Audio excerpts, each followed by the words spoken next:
All right, let's dive right into this explainer. Today, we're unpacking a recent news report about the resolution of a really high-profile Texas murder trial. It's a case that hasn't just captured national media attention, but has actually deeply divided a local community. We're looking at the trial of 19-year-old Karmelo Anthony and the tragic death of high school student Austin Melkoff. We'll be relying entirely on the on-the-ground reporting and those official courtroom statements to figure out exactly how this trial unfolded and what the jury ultimately decided. But before we even step foot inside the courtroom, we really need to understand the tragedy that grounds this entire case. At the very heart of this legal process is a sudden, just horrific escalation between two teenagers that ended in a fatal stabbing. It's one of those localized events that sent shockwaves way beyond the high school track where it happened, eventually sparking national conversations and some incredibly intense community grief. Section 1. A fatal track meet encounter. So according to the reporting and law enforcement officials, the timeline of that tragic day escalated incredibly fast. Karmelo Anthony and Austin Metcalf actually went to different schools. They didn't even know each other before this incident. The confrontation kicked off at an April 2025 track meet over Anthony reportedly refusing to leave a tent that belonged to the team from Memorial High School in Frisco, Texas. What started as just a heated exchange quickly turned physical, and it culminated in Anthony's stabbing 17-year-old Metcalf. Metcalf was immediately rushed to a hospital where he tragically died from those injuries. Section 2. Murder or self-defense. Moving inside the courtroom, this almost week-long trial essentially built two radically different legal narratives. Most of the testimonies actually came from student witnesses who described a wildly chaotic scene. The defense heavily relied on the argument that Anthony acted purely in self-defense amidst a rapidly deteriorating situation. Defense attorney Mike Howard addressed the jury directly, stating, "Texas law does not require that you wait until you get hit." He really emphasized the confusion of the moment, urging the jury, in that split second of chaos, you must put yourself in his shoes. Their core argument was basically that Anthony's actions were a sudden reaction to a perceived threat. On the flip side, the prosecution completely pushed back on that narrative. Prosecutor Bill Wierske firmly argued that Anthony was actually the aggressor and that he provoked Metcalf into the confrontation.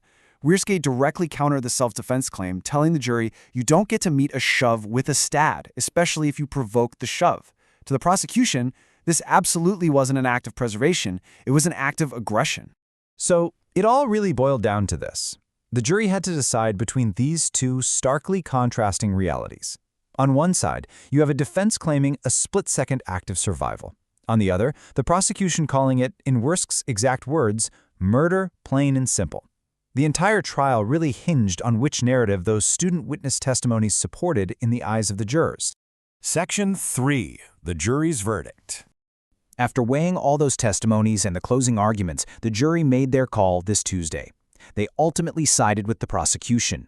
They outright rejected the claim of self-defense and handed down a verdict of guilty, officially convicting Karmelo Anthony of first-degree murder for the fatal stabbing of Austin Metcalf.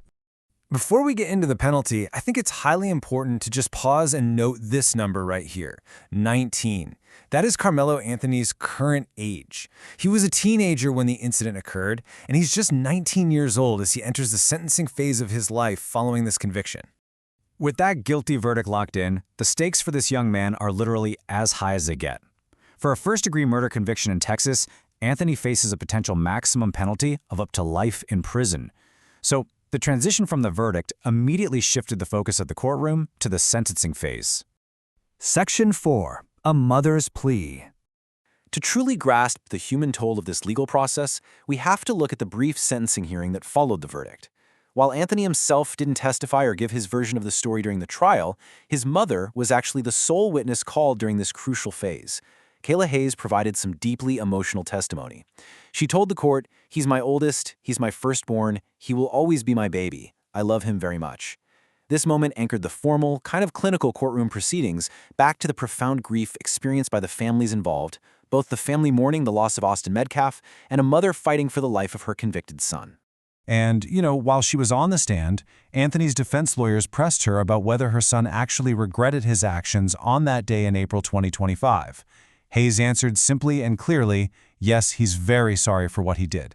She clearly sought to convey his profound remorse to the judge and the jury before his fate was completely sealed.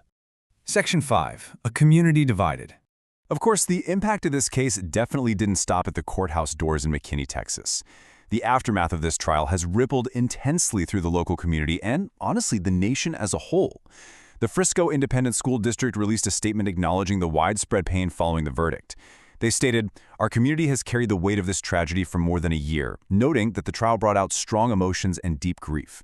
They emphasized the respect for the judicial process, but also asked the community to support one another with compassion, respect, and sensitivity. And that plea for sensitivity, it really reflects the intense reality on the ground right now.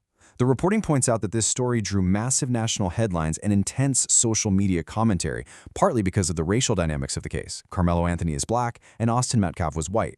This context fueled some very visible division. Video footage captured outside the courthouse showed protesters actively gathered, with some demonstrating in support of Metcalf and others demonstrating in support of Anthony. It's a really stark visual of a completely fractured public.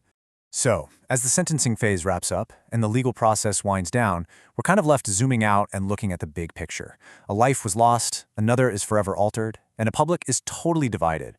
We really have to ask ourselves, how does a fractured community even begin to move forward and heal after a tragedy that has left such a profound, polarizing impact on everyone involved? It's a tough question without an easy answer, but it's one this community in Texas is going to have to navigate for years to come.